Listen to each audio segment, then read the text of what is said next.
Whenever you're ready. My name is Adonis E and this is my computer. So my theme will be traveling the world, and after traveling to lots of different places in the world, I've picked up different and positive experiences and skills that I can use in school and in everyday life. So the first place I traveled to was San Francisco, California. And in STEM class we did a why do plants need water infographic. And this project taught us the importance of water and what water is essential to plants and humans alike. We also learned about stomata and how the plants take in the water and how it uses it.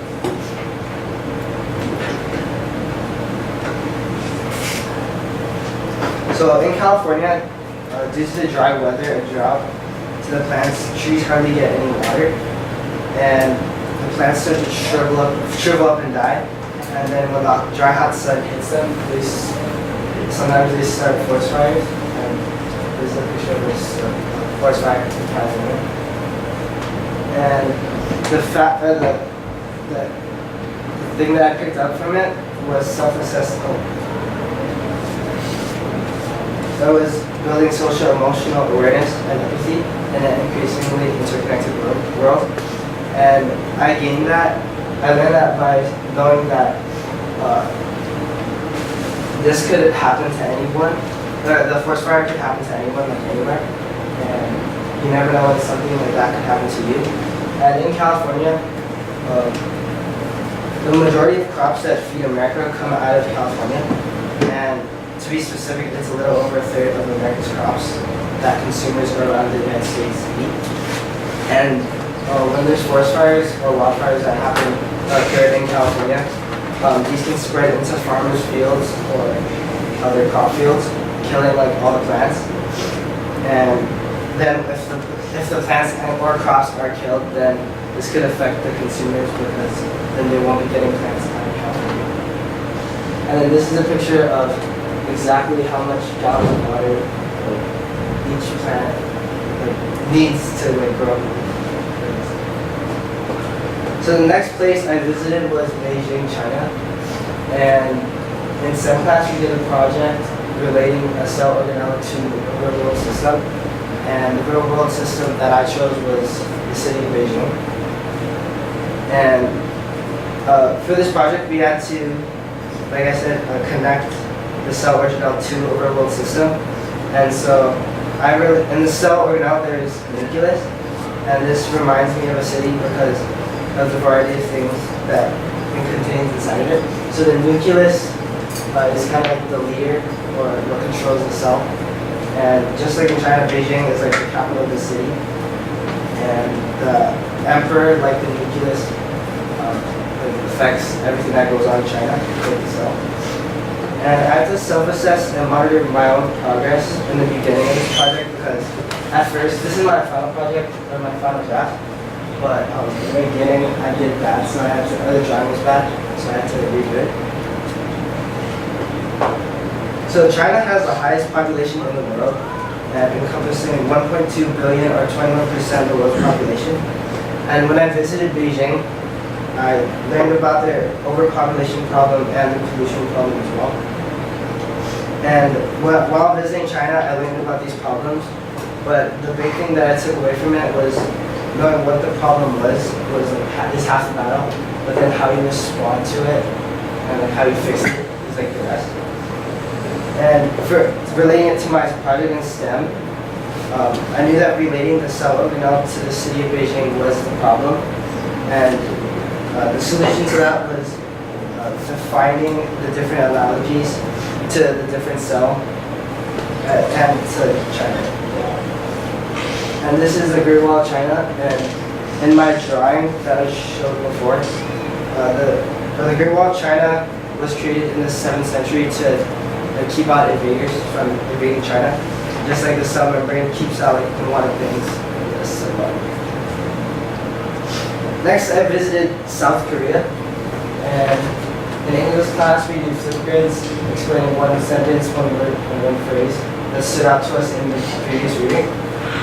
And that is an example of digital communication. And another project that we did in English was the dossier project. And the essential question was, how did the Cold War affect American people's way of domestic and foreign life? And the answer to that was that it affected them because if the United States didn't step in and win the war, then communism would have spread into different countries. And these are two different examples of digital for the Flipgrid. And then the dossier project was written and artistic and spoken because I had to explain what happened due to like a letter. And so in the dossier project, I did a letter from an American soldier talking to his friend back in the United States, like explaining what was happening in the war and his opinions. So next I went to Vancouver, Canada, and I learned how to embrace appropriate risks and opportunities to help solve novel problems. And almost every week, when there's a reading, we do Socratic circles, and then this is when we discuss questions that we had in the reading or opinions that we had throughout the chapters that we read. And at first I didn't like talking in front of other people, like in a large group of people, and sharing my opinions. But now it's easier due to the practice that I get almost every week. So like I said, my specific novel problem was sharing my own thoughts and opinions to a group. But since I embraced this challenge and I was able to grow from it, then I gained the skill and can now talk better and express my opinions. During Socratic circles, or when I'm reading, I still need to work on taking notes more as I read and finding specific quotes that can back up like my statements and what I say. And embracing novel problems in real life, like when I traveled to Vancouver, was going to another country is always interesting because you never know what's going to happen. But if you embrace that challenge or risk by going to a new place that you might never have gone before, it's good because taking good risks is always good so you can learn from them and then gain new skills moving forward. So lastly, I went to Manila in the Philippines, and there I learned how to apply creativity and imagination to problem solving. And for this humanities project, my partner and I had to create a memorial for an event that hasn't been memorialized yet. And so we did the 1906 San Francisco earthquake. And so for me and Ethan in general, it was hard for us to think of an event that holds a lot of importance to U.S. history, but hasn't been memorialized yet. So in the capital of the Philippines, in Manila, it has the largest amount of homeless of any city in the world, with 3.1 million people of their own people being homeless. So this country is always trying to figure out and brainstorm new solutions for keeping their people off the streets. And so they bring in like different senators or like leaders from around the country to help them try and solve the problem.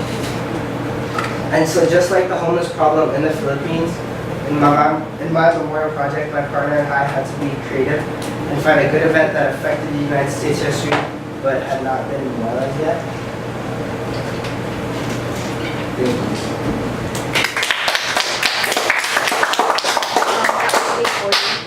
8:40.